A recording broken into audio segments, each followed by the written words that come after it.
Greetings. Welcome, friends. This is our Wednesday meditation and talk. We're being webcasted on my YouTube pages and also IMCWs. So we begin each week with a meditation. You might, this moment, invite yourself right here, right now, into presence so that you become still and turn the attention inward.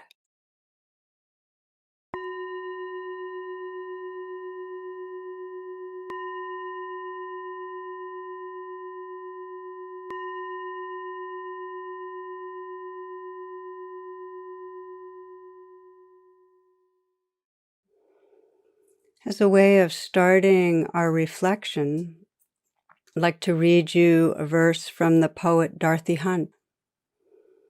She writes, "Do you think peace will come some other place than here? Some other time than now? In some other heart than yours? Peace is this moment without judgment. That is all. This moment in the heart space where everything that is welcome. Peace is this moment without thinking that it should be some other way, that you should feel some other thing, that your life should unfold according to your plans. Peace is this moment without judgment, this moment in the heart space where everything that is welcome."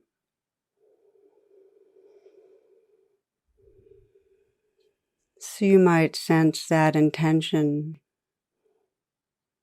to open to what's here with an allowing presence. And you can begin that by bringing the attention to the body, feeling your face, feeling the area of the eyes and the brow, letting the eyes soften, just being very receptive to the sensations. Perhaps you're noticing light and darkness flickering at the eyelids, tingling or vibrating around the eyes and in the brow.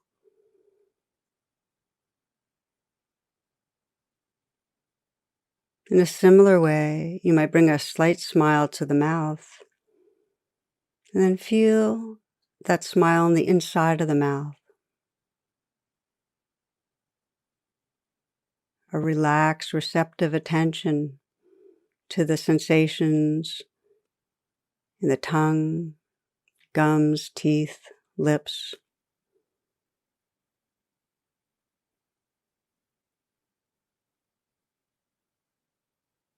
You might allow the shoulders to fall away from the neck and feeling the shoulders from the inside out with that same allowing presence, simply noticing what's here. Perhaps there's a tightness, tension, letting the life that's there be there, perhaps letting it float in awareness, sensing if there's a natural untangling, dissolving.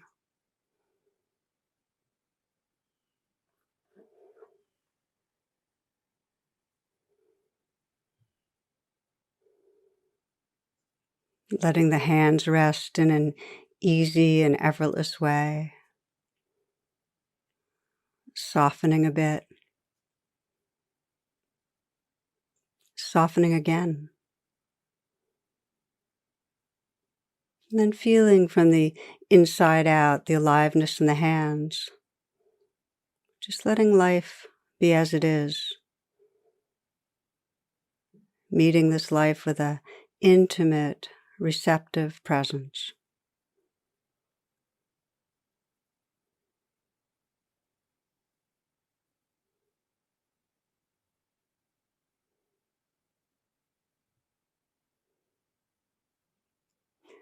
Bringing the attention to the region of the heart.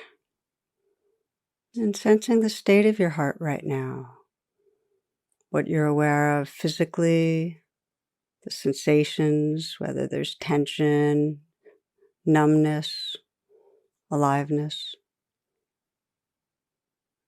there's fear, our openness, letting it be just as it is.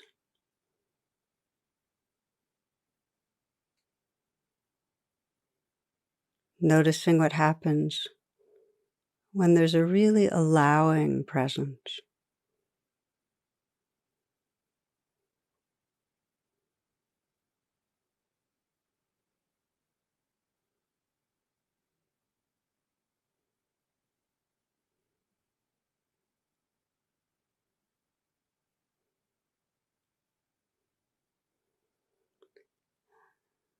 Letting yourself scan down into the belly, perhaps receiving this next breath in a softening belly.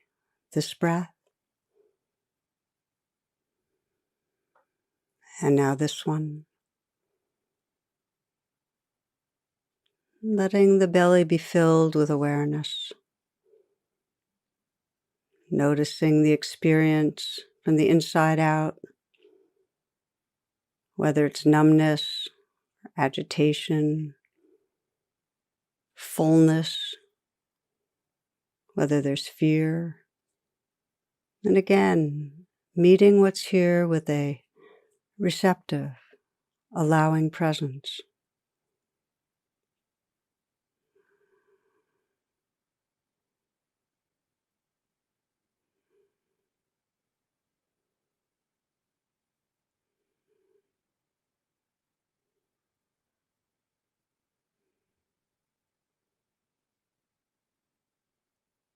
And letting that awareness fill the pelvic region.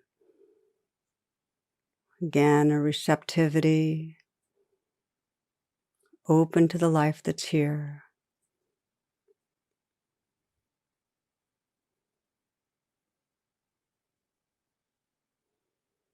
You might feel the plane of the back, the whole back, upper, middle, lower back. Sensing pleasantness or unpleasantness, tension or flow. Again, meeting what's here with that allowing presence.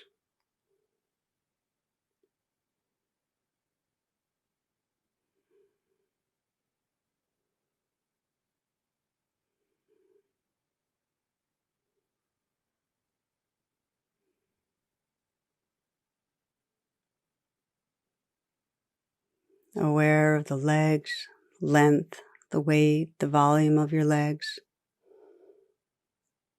Feeling where the feet contact the floor, perhaps a sense of warmth or pressure.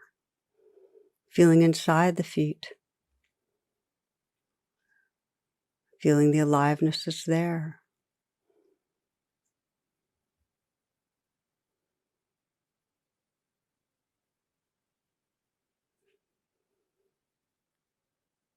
And now as if you could widen the lens of attention, opening to this body, all the sensations of the body at once.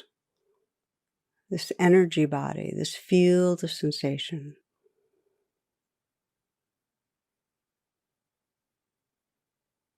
And not stopping anything, not resisting anything. Notice what happens when you let life be just as it is. Let this whole life live through you. Tingling, vibrating, places of pressure, places of flow, warmth, cool, pleasant, unpleasant. This whole field of aliveness unfolding just as it is.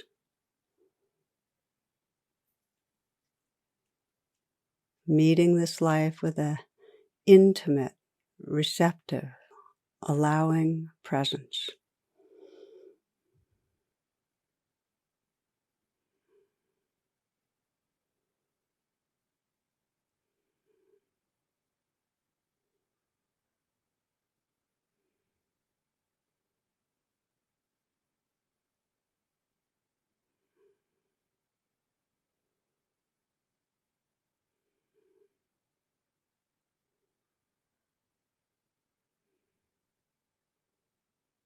including the play of sounds,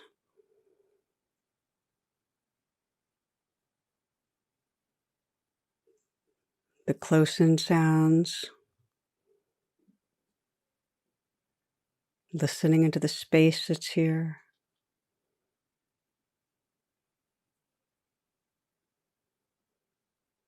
receptive to even the most distant sounds.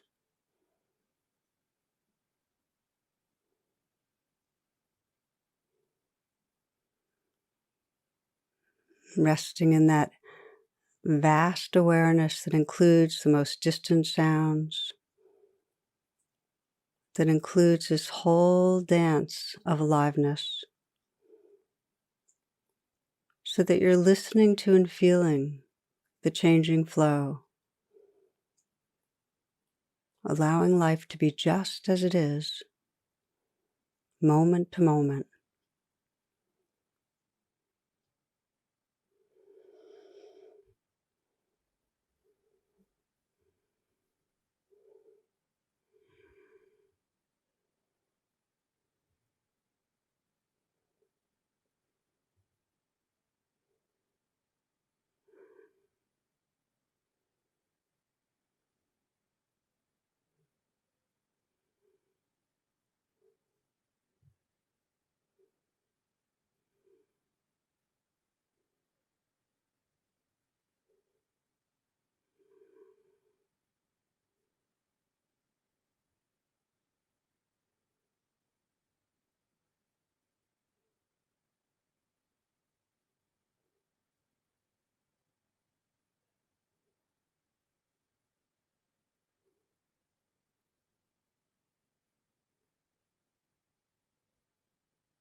You might check and sense if you're here, or if instead the attention has drifted into a thought, the future, the past, some image, some commentary.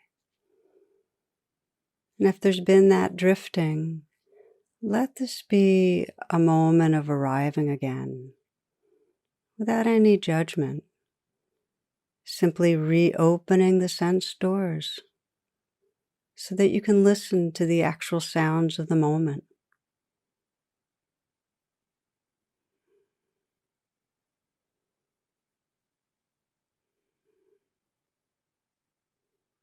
Reopen the attention to bodily sensations so you can feel from the inside out the shoulders, the hands, softening the belly a little, relaxing your heart, arriving right here, noticing what's happening,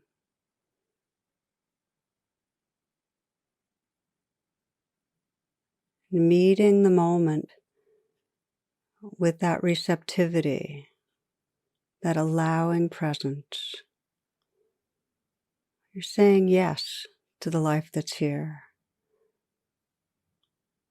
honoring what's arising moment to moment with a gentle and interested attention.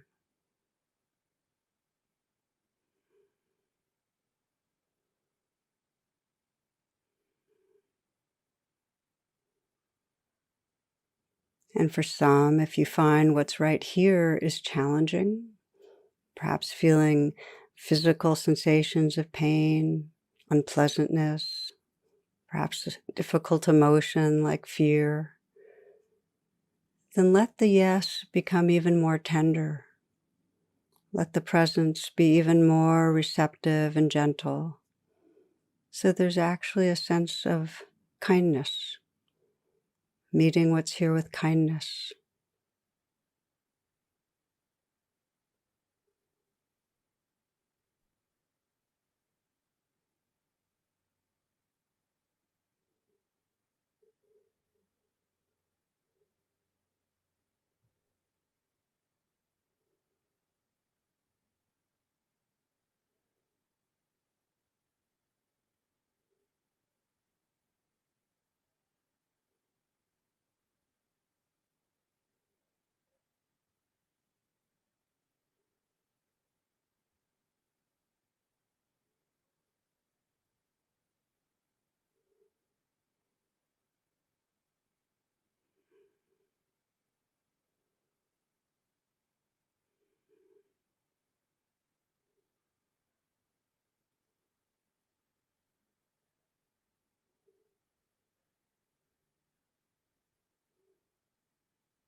You can start fresh in any moment, the meditation and your life, just with the simplicity of asking, well, what is happening right here, right now? And can I be with this?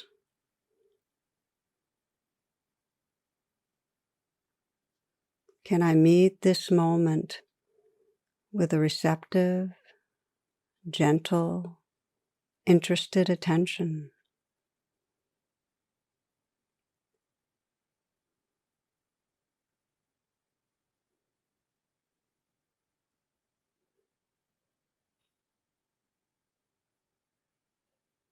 Explore what it means to truly say yes to the moment, energetically to not resist, but rather allow life to be just as it is.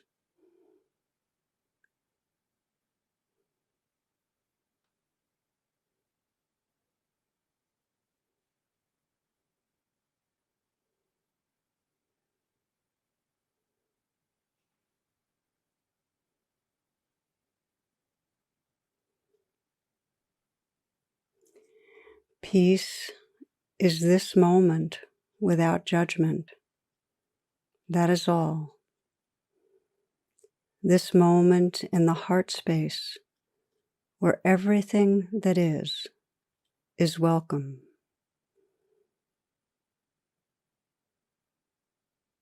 And for these last few moments, you might explore what that means to you. Inhabiting that heart space where everything that is welcome.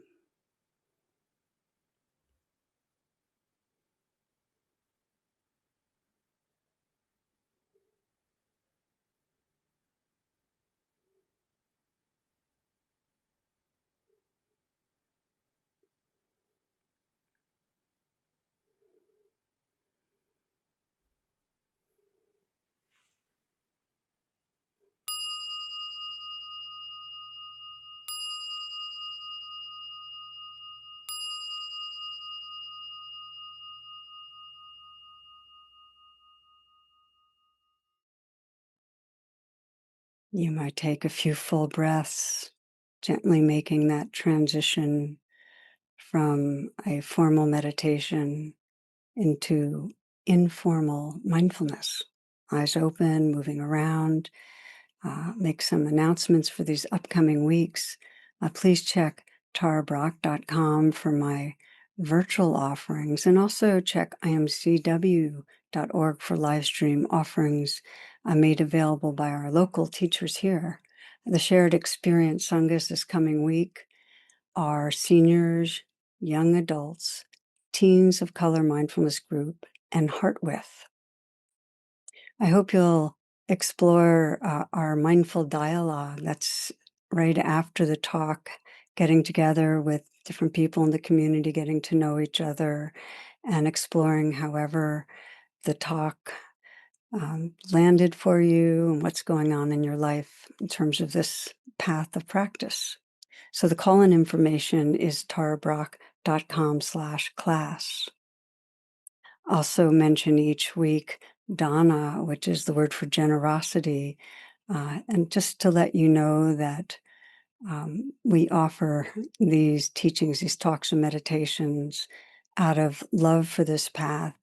And if it's something that's working for you, that you appreciate, your donations are really helpful. They make a big difference. And the links can be found in the description if you want to do that now. Okay.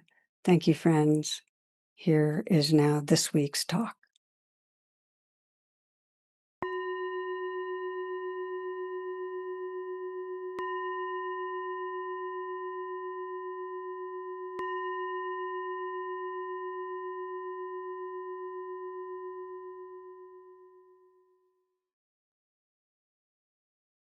Namaste. Welcome, friends. Begin with a story I love that came to me recently. I was reminded of it, of a woman who was traveling, and she had to stop at an airport and then get a second flight. And she was exhausted between the flights, and she was hungry, and she bought a package of cookies and sat down at a table to have her snack. So she's reading the newspaper on her iPad, and she becomes aware of someone rustling at her table, and she's shocked to see this nicely dressed young man helping himself to her cookies. And she didn't want to make a scene, so she just leaned across and took a cookie for herself. And a moment later, there was more rustling, and he's helping himself to another cookie. And by the time they're down to the last cookie in the package, she's outraged, but she doesn't say anything.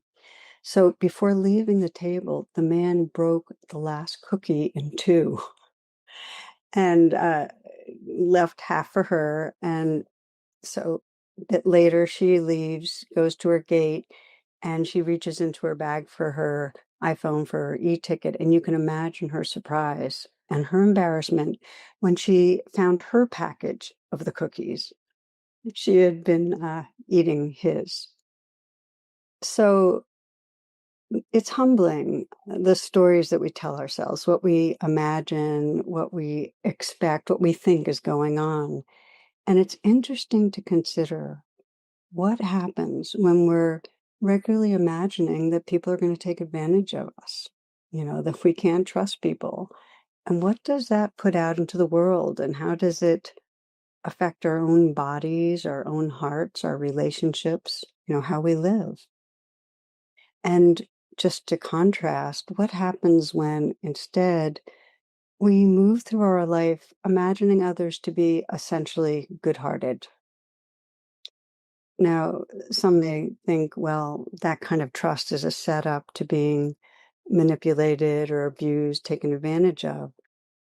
And it's true that some may try to exploit, but mostly perceiving others in a generous way, imagining who they can be, brings out their best. In 1951 in India, there was a close disciple of Gandhi. His name was Vinoba Bhave, and he led a land reform movement. And his mission was to persuade wealthy landowners to voluntarily give away portions of their land to the poor. So he went on this this kind of long peace pilgrimage, visiting villages and appealing to wealthy landowners, and he had a clear strategy. And his strategy was to let them know that he realized they were good and generous beings, and he trusted that they'd feel called to participate. And they did. Over 4 million acres were redistributed to poor families. I often think of the words of Nelson Mandela, who said, it never hurts to think too highly of a person. Often they become ennobled and act better because of it. So this is kind of a welcome to week 2. We're doing a 2-part series on the power of imagination. And last week we explored how imagination, when our expectations are driven by fear, when it's fear-based imagination, it brings forward our aggression and our defensiveness. But when imagination is rooted in presence and an open heart, it becomes a potent force of transformation. So last week we looked at how intentionally activating imagination can be healing for our own hearts, the wounds of our own hearts, and an integral part of our spiritual awakening.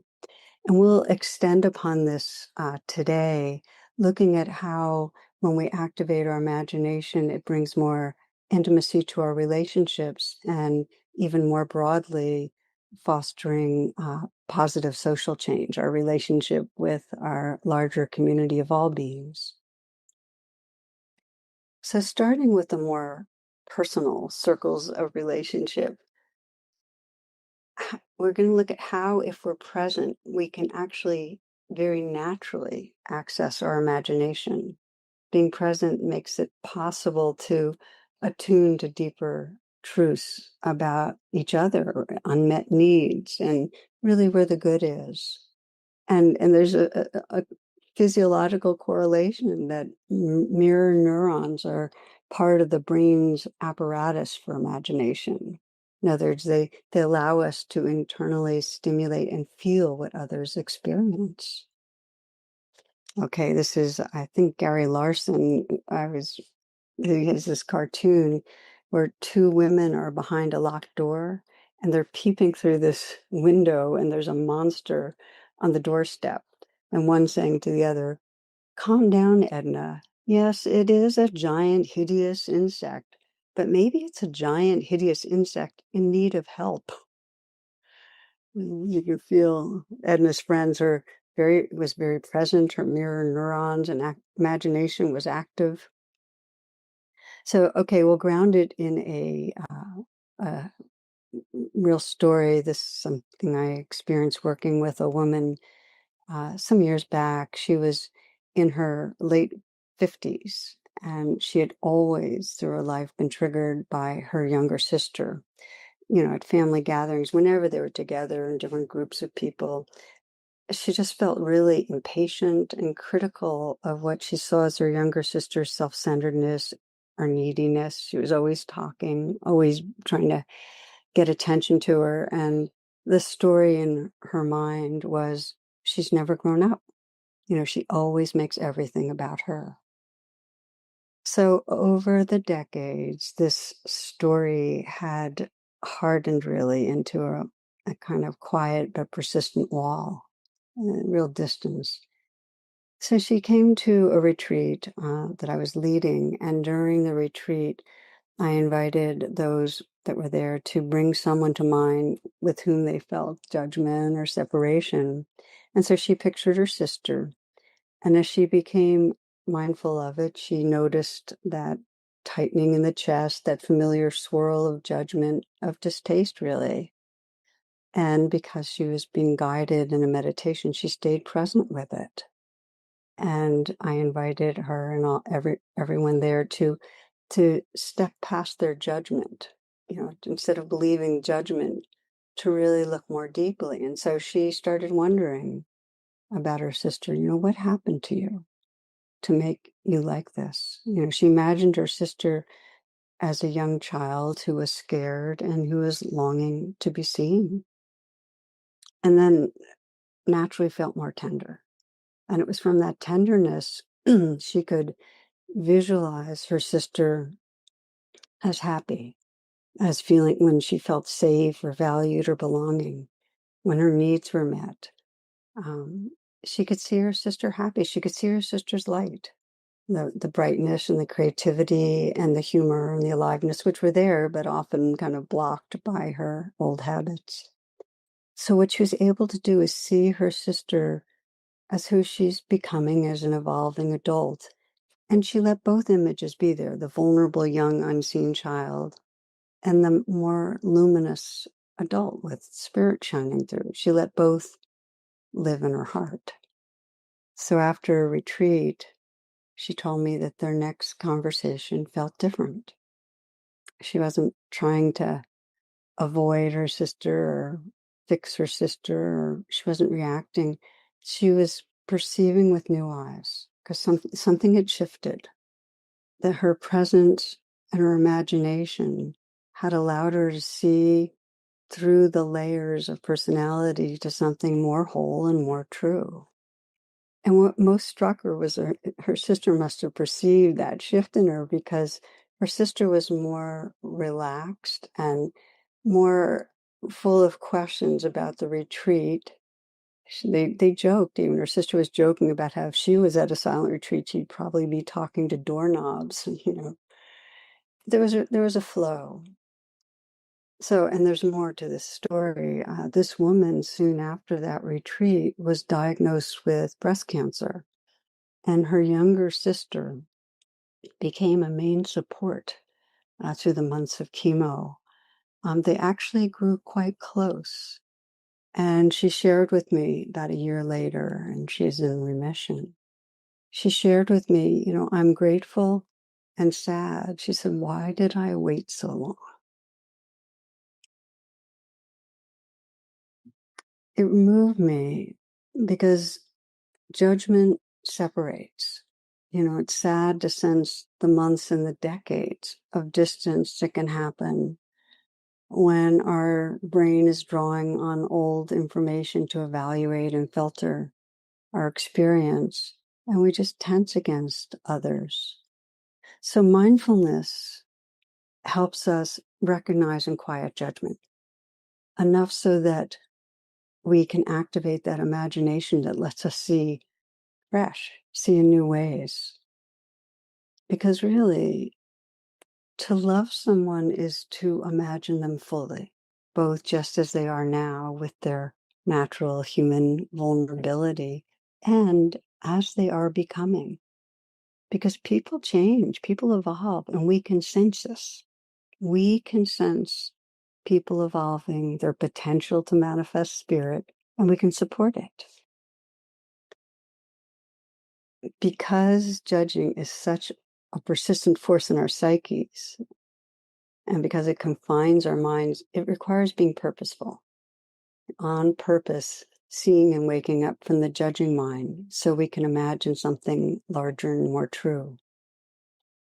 I have a friend who told me that growing up, she and her siblings would often, make fun of people and judge people. And each time their mother would stop them and request that they come up with 3 possible reasons that the person might be acting as they do. She was calling forth their imagination. They'd be putting down a middle school boy who was always bragging and putting others down, bit of a bully. And then they'd have to come up with 3 reasons. Well, his parents are divorced, or he's doing badly in school, or he's embarrassed about being heavy. Whatever. People they knew that they'd judge or people that they didn't. They'd have to invent stuff. They have a stomach ache. Somebody just robbed them. They don't have friends. They can't afford nice things. But the truth is, and we know this, when people act in ways to cause suffering, they're suffering. But it's often not so visible, like that story I tell about a dog that was aggressive and then finding out that that dog had a paw caught in a trap. We need to call on our imagination We need to inquire, ask, well, what's happening? Where does it hurt? What's it like being you? To see the pause in a trap. Oprah talks about in her life this profound shift where she went from that kind of judgment saying, what's wrong with you, to what happened to you early on. Because that kind of inquiry and imagining, it allows us to attune to the unseen vulnerability. It's as that Black spiritual that says, see beyond the fault to the need. So if from presence and imagination, we can train ourselves to see vulnerability, to see our shared humanity, we also then can imagine basic goodness. It's like that woman with her sister. Once she could see her as a child, she could also see the light living through her, the ways it did express. And there's a helpful way to understand this, which is that when we're relating to others judgmentally based on past experience, we're relating to them as an object, a static thing that we're predicting about. And the philosopher Martin Buber called this I-it. We're relating to an it. We've lost touch with the person's subjective, intrinsic value and ongoing evolving. They're an object to fix or manage or please or resist. In contrast, when we relate from presence, we come into I, thou. We recognize our shared humanity and essential goodness. It's like, namaste, I see the spirit, the sacred in you. So when imagination arises from presence, it doesn't invent something unreal. It reveals what's already true, but often unseen. The vulnerability, the dignity, the intrinsic value, the basic goodness in all of us. There is one young man who really inspired me. His practice was, to breathe and come into presence. And he'd ride on the subways going to work in Manhattan, in New York. And he would just see somebody and he'd mentally reflect thou, just the word, those he doesn't know. And he'd do it with people he knew also. And the word helped him sense the sacred. So I tried it out. It's very powerful. Now, maybe your word isn't thou. Maybe it's namaste, or maybe it's the beloved, or whatever. But to have some way to, on purpose, imagine and see that light in each other is an amazing gift that we offer our own spirit and others. Now, saying thou or namaste doesn't mean we're blind to the threat that another person might pose. And I want to name that because we're in a world that's pretty wild and crazy and full of threat. I'll share a short story. This is Sherlock Holmes and Dr. Watson. They go on a camping trip and they set up their tent. They fall asleep. Some hours later, Holmes wakes up his faithful friend. Watson, look up. Tell me, what do you see? And Watson replies, I see millions of stars. What does that tell you? So Watson ponders for a moment. He says, well, astronomically speaking, it tells me that there are millions of galaxies and potentially billions of planets. Time-wise, it appears to be approximately 3:15. Theologically, it's evident that the Lord is all-powerful and we're small and insignificant. Meteorologically, it seems we'll have a clear, beautiful day tomorrow. What does it tell you? Holmes is silent for a moment, and then he speaks.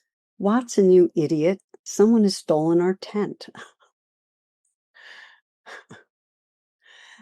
So we can imagine and remember spirit. And there's no question that given certain circumstances, all of us imperfect humans have the capacity to deceive, to steal, to hurt. So here's what's possible on this path of awakening, the Bodhisattva path. It's possible to let our fears and mistrusts be messengers, to listen, to create appropriate boundaries, to protect in ways we need to protect, and still enlarge our relating to seeing beyond the fault, to the vulnerability. and to the essence. This opens us to reality. People can evolve. It invites forward their best and our own.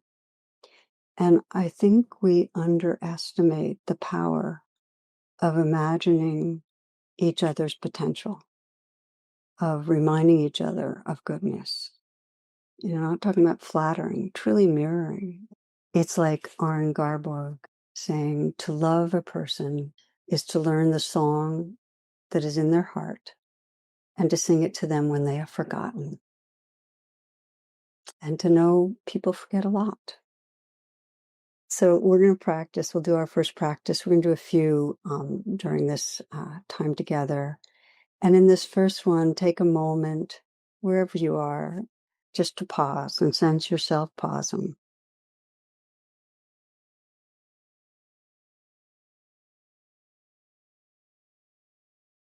This is a practice on presence and imagination when we've been constricted by judgment.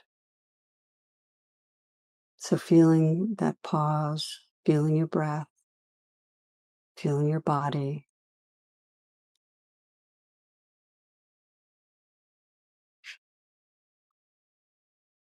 And choose someone in your personal circle, people you know, someone you care about, but whose way of behaving triggers judgment, reactivity, where you can feel a distance.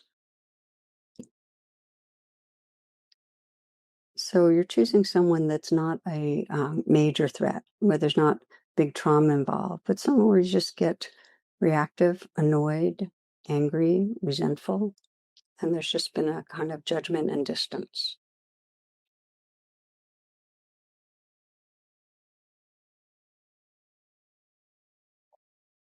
And let yourself honestly connect with the reaction.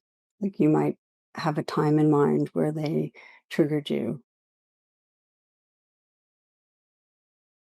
and what you're believing about them, their flaws, how they're wrong in some way, how they should be different.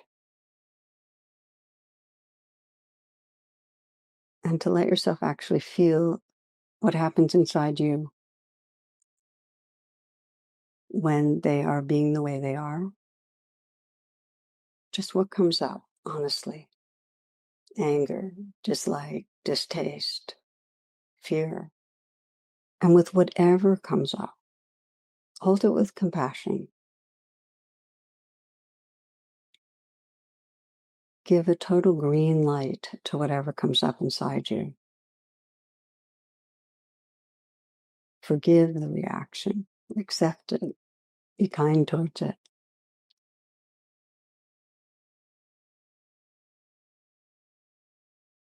And then deepen that kindness. So you're really holding your own human heart with a very compassionate presence. It's okay. It's natural to react.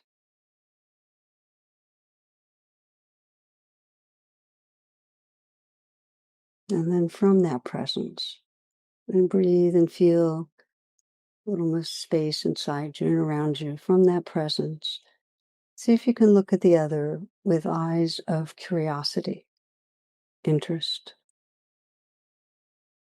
Where does it hurt? Just imagine that inside them. What's it like being you? What are you afraid of? What are you wanting and not getting?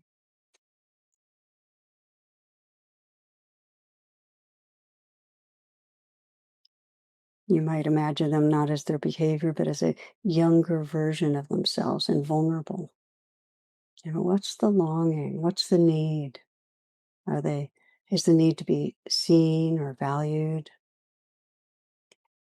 understood, loved, safe? And extend your imagination. What if they got what they needed?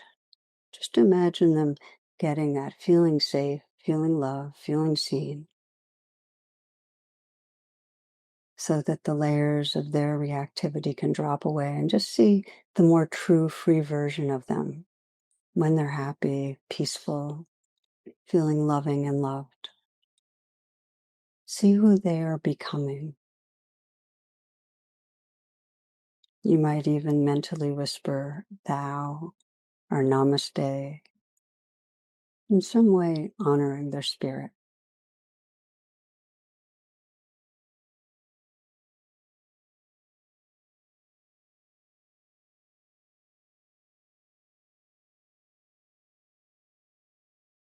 And then sensing, who are you when you're imagining this larger reality?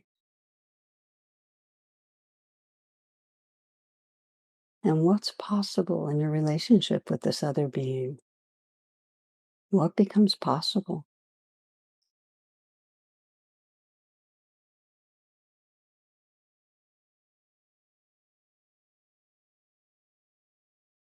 Just simply resting in the possibility of seeing more and more with the eyes of love.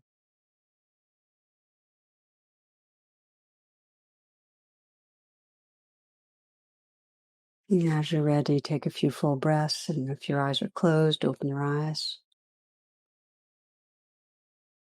So in this reflection, we were looking at someone in our close circle, someone we already cared about. And as you can imagine, the more we're reactive, the more deep the wounding, the more the anger, the fear, or if there's trauma, the more challenging it is to do this kind of practice, to come into presence, to engage our imagination.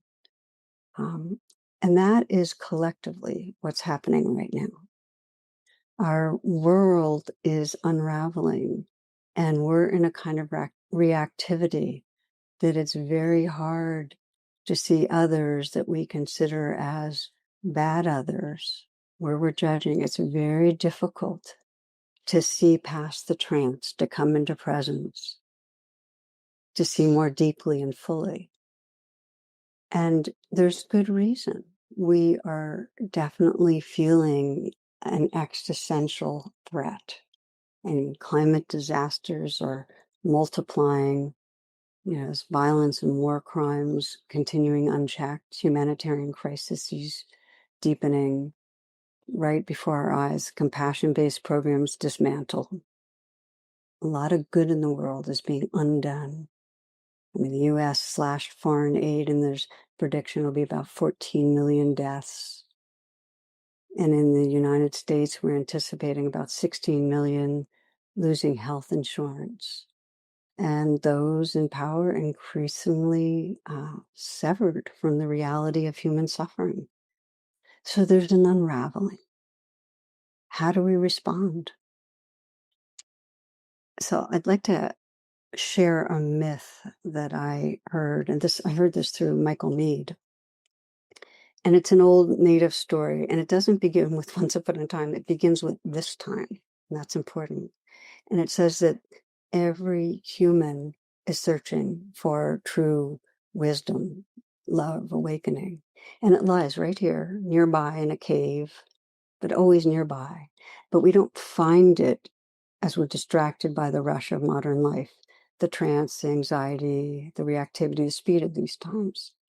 And inside the cave, an old woman is weaving the most beautiful garment ever imagined. But now and then she has to pause to stir a pot over the fire that's at the back of the cave. And that pot holds all the seeds of the earth.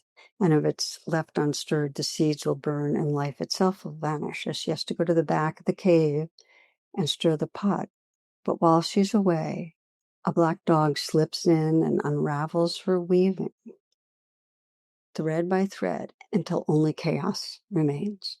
So when she returns, she pauses, not in anger, but in stillness, in presence, in deep inner listening. Then she picks up a thread, and in that thread, she envisions an even more beautiful garment, one that didn't exist before the unraveling. The elders say, don't curse the dog. If nothing fell apart, nothing new could be imagined. That the woman is the world dreaming force. The woman is the world's dreaming force itself, that in us which dreams new worlds into existence, the imagination that arises in each of us when we're living in presence. So, dear friends, when things fall apart as they are now, it's a real dark night of the soul. It's an invitation for all of us to pause, to be still, to come into silence, and then to see what thread is yours to lift and to help reweave the world more beautiful than before. Like the woman in the cave, if we don't pause, we'll be ruled by limbic reactivity, the trauma of the unraveling, the fear. And you know what that does. It just fuels more unraveling.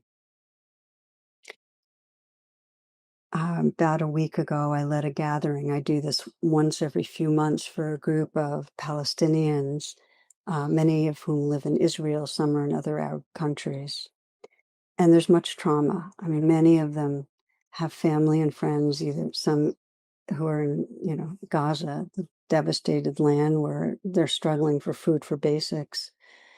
Also in the West Bank, where, as we speak, facing military and settlers taking their lands and lives. So more than most groups I've engaged with who are suffering, the unraveling is so huge, such a grim future. It's hard to imagine otherwise. So last week, I shared this story I just shared with you about the woman in the cave. The group was totally quiet. And then one woman spoke softly and she said, "That's what we're doing here." And she meant in this meditation community, trying to find that presence, spacious enough to hold both the grief and grace, the imagining of a more loving, caring world.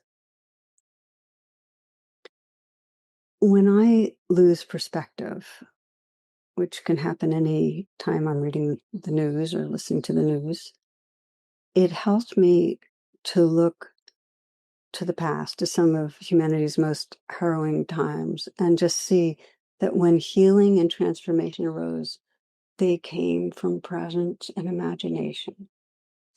I think of when apartheid fell in South Africa, how the country avoided this horrific rash of retributive violence because people dared to imagine the process of truth and reconciliation, forgiveness and healing, to imagine that.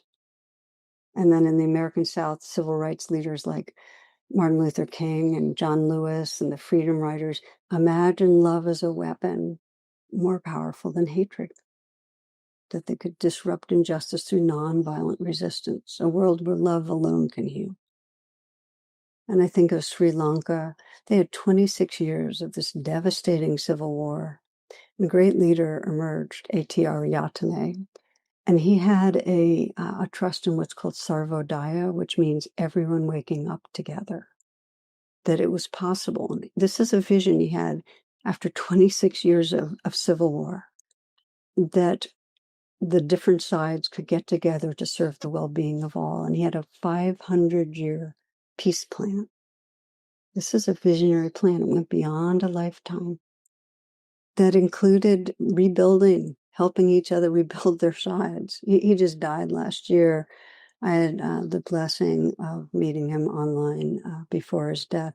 What a presence and what vision that he continued to hold over these decades. He died in his early 90s.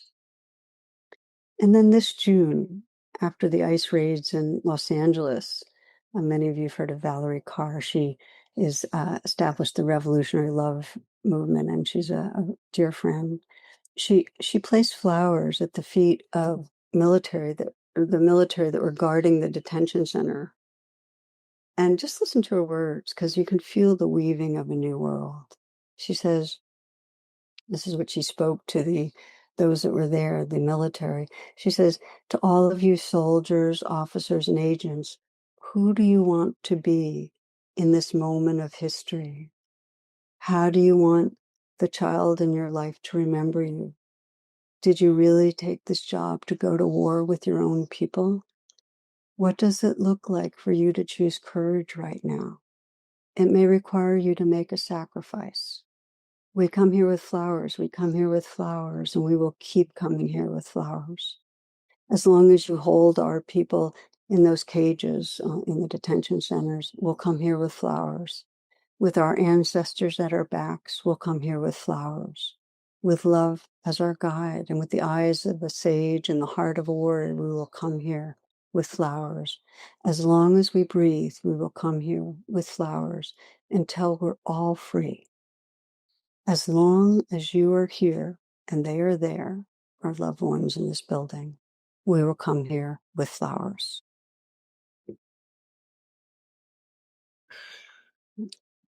So our world is unraveling.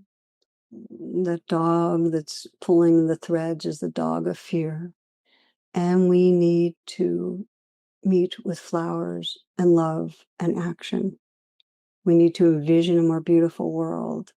And I have been guided a lot by one peace activist, John Paul Lederich. He's also a professor and author, and he's known for his work on conflict transformation. He calls it moral imagination, that together we imagine a world rooted in empathy, respect, and interconnectedness. But not just imagine that, it has to be grounded immediately in our lives. So he says, imagine yourselves in a relationship with your enemy. That for peace building, for weaving a more beautiful world, it depends on creating a quality of relationship amongst people who don't think alike, which was what Ariadne was doing, the Dalai Lama, when he refers to the Chinese as my friend, the enemy. And when I use the word enemy, by the way, I don't mean a bad person. I mean those who feel like they're threatening to what matters to us. So as we know, being in relationship with those we oppose is happening less and less in this world. You know, there's one presidential election where the data about communication between liberal and conservative blogs was tracked, and, you know, for the impact of the online discourse. And it looked like this colorful amoeba splitting. And there was this large chunk of blue splitting from an equally large chunk of red. And a very small portion of yellow appeared to be the stressed connective tissue that had not yet lost contact with either color. But 91% of communication stayed in the community where it originated. People just talking with people who say and hear, then hear and say the same thing. Everyone just stayed in their preferred hearsay. I mean, how can we weave a more beautiful world if we sustain these split off positions? I mean, you might ask yourself this week, how much communication stayed in your preferred echo chamber? And I'll just say, for me, a lot. Let's pause here. Let's just take a moment for reflecting. And in this pause again, take a few full breaths.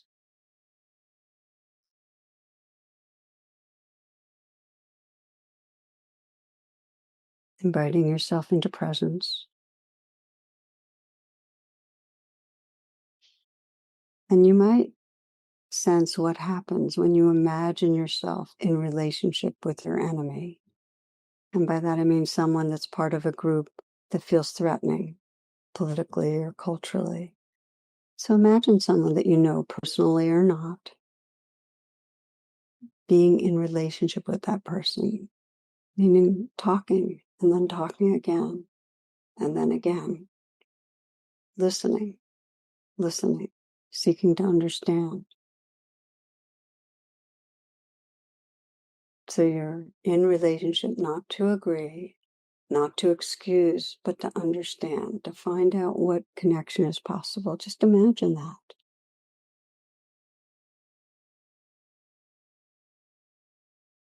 See if you can imagine that relationship means stepping beyond judgment, beyond fear-fueled caricatures, and risking curiosity. So what has shaped this person? Just sense, what has shaped this person? What do they long for?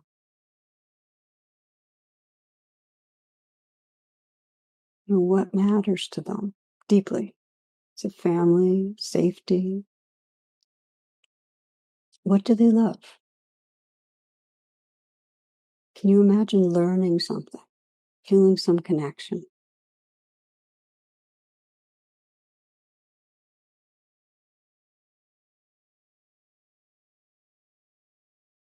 You might sense how even the smallest act of imaginative seeing becomes an act of resistance to the forces that divide us. An act of resistance to the forces that divide us.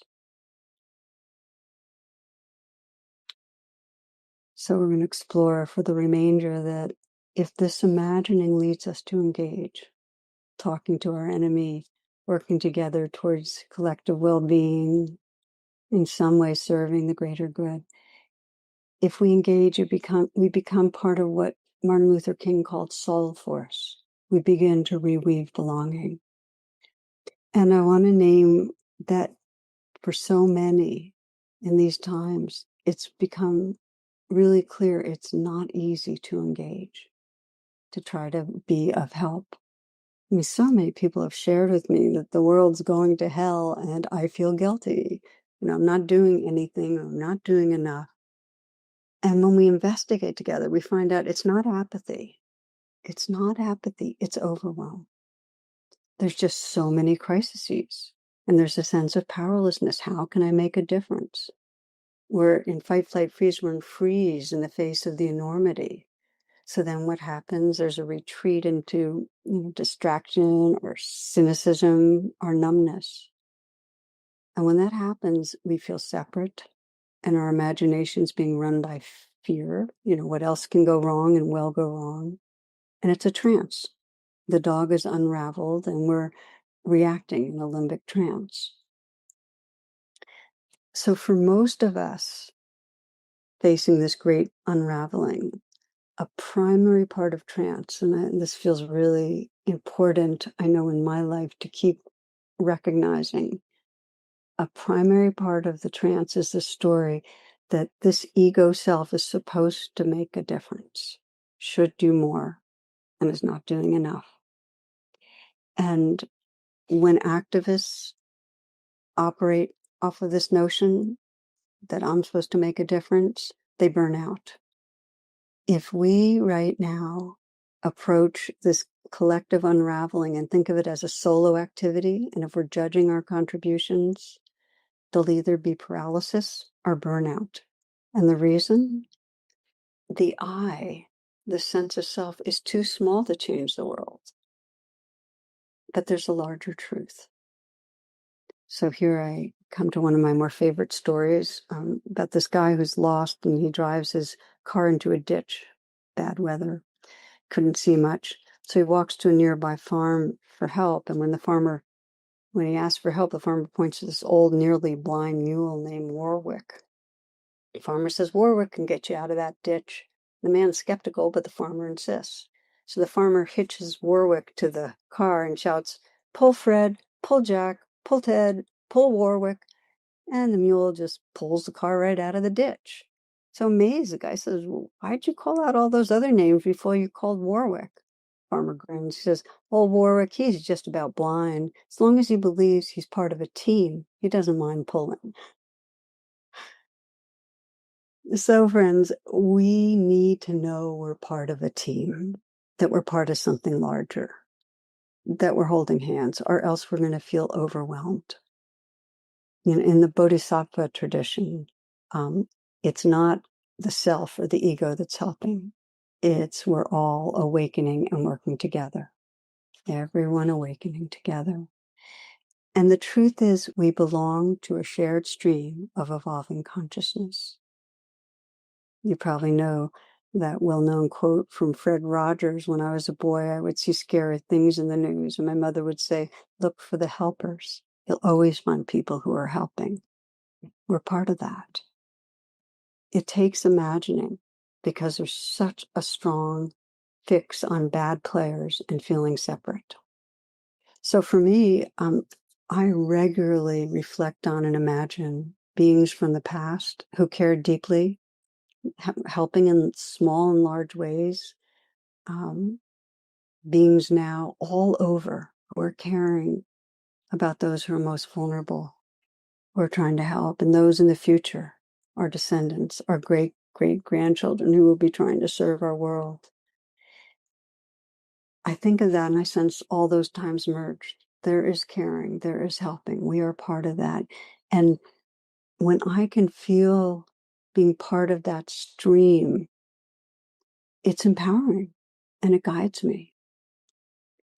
Many might not know that before Rosa Parks, there was a 15-year-old named Claudette Colvin, and she refused to give up her seat on a segregated bus in Montgomery.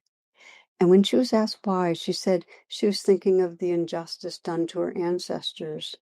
She said, I felt like Sojourner Truth was on one side pushing me down, and Harriet Tubman was on the other side pushing me down. I couldn't get up. When life unravels, personal life, collective life, we are called to pause, to listen, and to imagine a larger belonging. Then we do what we can. And I say that on purpose, not that we do our best, because that's a kind of setup for judgment. We just do what we can today, tomorrow. John Rodell says, whenever I feel helpless in this overwhelming world, I become a helper. Whenever I feel helpless in this overwhelming world, I become a helper. Oh, oh, my love, on the days when it feels like I have no power, I serve others. You see, whenever I wash the world's feet, my hands immediately stop shaking. You see, whenever I wash the world's feet, my hands immediately stop shaking. Let's take a moment again to practice, to sense what this means, washing the world's feet, how we might sense a larger belonging that guides us. So you might let your eyes soften or close. Feel your breath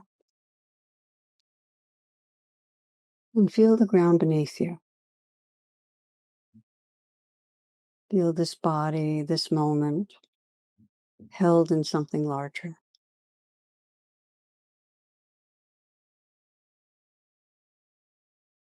And you might think of all those through history who have cared, people well known, people not known at all, tried to help each other. And you might bring to mind someone in particular that stands out, a spiritual leader, an ancestor, a lineage bearer, someone who stands for love, justice, truth. It could be someone you know by name, or you might be invoking a felt sense of someone who's come before you, letting them inspire you that this evolving world produces such goodness that lives through these human bodies and minds. Imagine this being standing beside you, quiet, steady, watching with love. What do they want you to remember?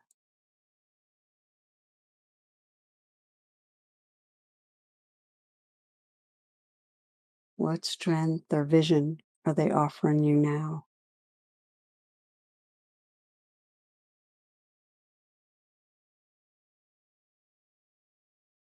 Now imagine another presence on your other side, someone from the future, a child not yet born, a descendant, a being who will one day inherit the world we're shaping. Could be a great-great-great-grandchild who cares, who wants to help. What do they long for?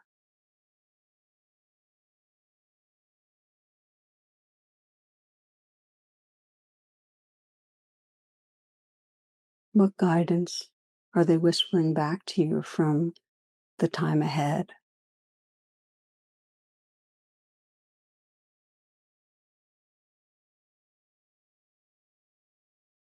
What is their prayer for how you might serve?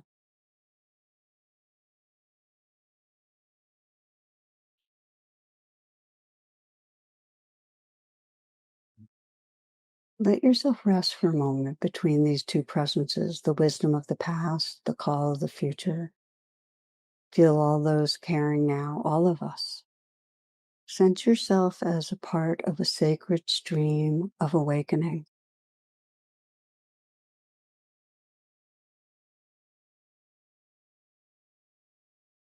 Countless threads being woven for a more beautiful future. And from this place, ask yourself, how can I wash the world's feet in my own way? How can I help?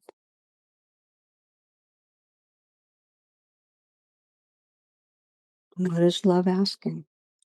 What wants to happen through me?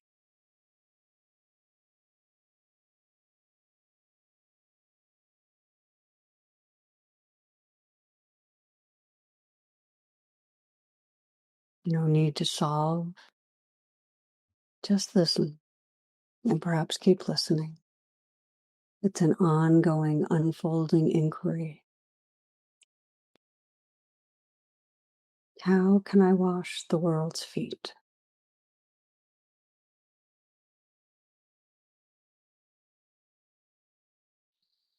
In these next moments, days, years.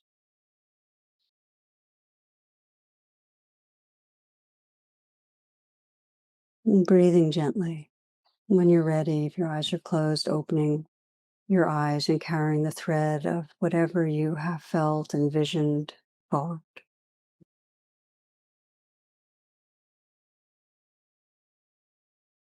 Mm. So these 2 weeks, friends, that we've been exploring the power of imagination, we've really been looking at how imagination evolves us, helps us weave a more beautiful world. How if we have vision, it calls us forward. It actually energizes us. I sometimes think of a particular vision Ruby Sales offered. She's a living spiritual leader who's been deeply inspiring to me. She's an African American social activist, scholar, theologian. And Ruby has this wonderful way of describing true democracy, which is not inviting excluded people to the white table or the table of who's dominant now, but together creating a new table, one that honors the contributions and values all people, all beings equally. And oh my gosh, what a beautiful image. Holding hands with each other, creating that new table, a shared space of true belonging, beloved community. It's very compelling. We need to imagine. I'd be remiss not to call forth John Lennon's spirit, his song Imagine, that brings tears to so many of us decades later because it gives a voice to something tender and true. We all long for a more beautiful world. We do. A world without borders, without war, without greed, a world of belonging. So just listen for a moment to these words. Imagine there's no heaven. It's easy if you try. No hell below us, above us, only sky. Imagine all the people living for today. Ah, imagine there's no countries. It isn't hard to do. Nothing to kill or die for. No religion too. Imagine all the people living life in peace. You may say, I'm a dreamer, but I'm not the only one. I hope someday you'll join us and the world will be as one. Imagine no possessions. I wonder if you can. No need for greed or hunger, a brotherhood of man. Imagine all the people sharing all the world. You may say, I'm a dreamer, but I'm not the only one. I hope someday you'll join us and the world will live as one.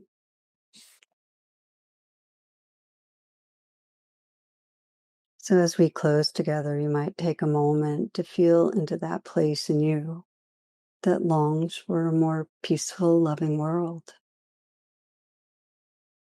that can imagine a more beautiful world. As Harriet Tubman put it, she says, every great dream begins with a dreamer, and we can dream collectively. So what is the vision your heart holds, however quiet, for how life could be? It takes a certain courage to go ahead and imagine. Imagine people safe, respected, imagining societies rooted in love, justice, creating that new table, all of us together, where all belong, dancing, singing, creating, serving together. So don't worry about how. It's the feeling that matters. Let that vision fill your body. Let it be a prayer.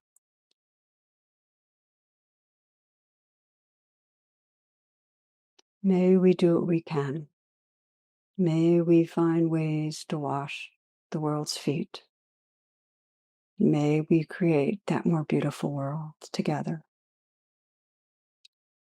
Namaste, friends. Blessings to each.